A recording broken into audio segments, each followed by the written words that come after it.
suis effectivement Laetitia François-Yola. Je vis maintenant au Congo-Brazzaville depuis 16 ans. Et mon arrivée au Congo-Brazzaville, c'est vraiment ce que vous avez dit, c'était une aventure. Je suis partie, j'ai dit, vaille que vaille, allons voir ce qui se passe ailleurs. Analyse comportementale, disque et force motrice, je vais me permettre de l'expliquer.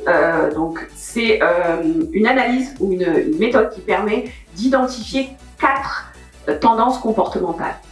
Le dominant, l'influent, le stable, le consciencieux. Chacun d'eux a ses attentes et ses besoins. Le dominant va vouloir justement maîtriser et contrôler tout ce qui l'entoure. Donc ça va être quelqu'un qui va être pressé. L'influent, ça va être quelqu'un qui aime les relations. Et donc lui, la connexion, ça ne le dérange pas. Le stable, lui, c'est quelqu'un qui aime le processus. Donc il aime les choses qui vont se construire dans le temps. Et le consciencieux, il va chercher les détails. Les détails, les résultats, les défis, la qualité. Et donc à partir du moment où on identifie tout ça, on peut facilement comprendre qui est en face de nous et comment on va travailler. Donc moi je suis arrivée sur ce domaine finalement parce que moi-même j'avais besoin déjà de me comprendre, parce que des fois j'avais l'impression que je parle chinois ou quoi, je sais que je suis française, je sais que je parle pas forcément toutes vos langues, mais j'avais vraiment l'impression d'un point de vue professionnel, des fois de ne pas avoir la même compréhension. Et en fait, c'est venu par un de mes mentors qui est congolais, qui est plutôt en France, et qui m'a fait découvrir la méthode à travers des petites choses, c'est-à-dire comment tu réagis vis-à-vis du stress, comment tu réagis vis-à-vis de l'horloge, comment tu réagis vis-à-vis de cela. Et au fur et à mesure, en fait, ça m'a intéressée. J'ai fait quasiment tous les ateliers qu'il a fait et j'ai décidé de me spécialiser là-dedans parce que c'est ce qui, pour moi, me permet de mieux comprendre les personnes avec qui je vais travailler.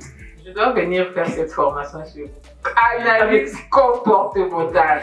Parce que franchement, nous avons des réalités incroyables. Et moi, je dis toujours qu'on ne peut pas parler de développement en Afrique si on ne parle pas de comportement. J'ai justement une anecdote. J'ai quelqu'un que j'ai rencontré, il me dit oui, alors il m'étale tout son parcours professionnel. Je suis ingénieur ceci, je suis ingénieur cela, je suis ceci, je suis cela. Je dis waouh.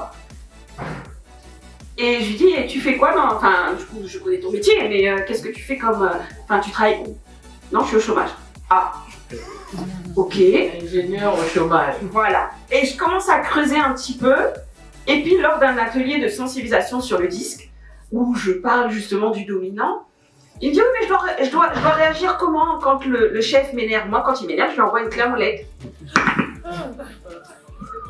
Alors là, tu peux être compétent tout ce que tu veux, mais rien que ta réaction va te faire disqualifier de tout. Tout à fait. Et c'est souvent puisque nous on a aussi à MS Améthyste le privilège j'accompagne les assistantes, je leur dis souvent vous pouvez savoir utiliser tout ce que vous voulez au niveau de l'informatique, etc.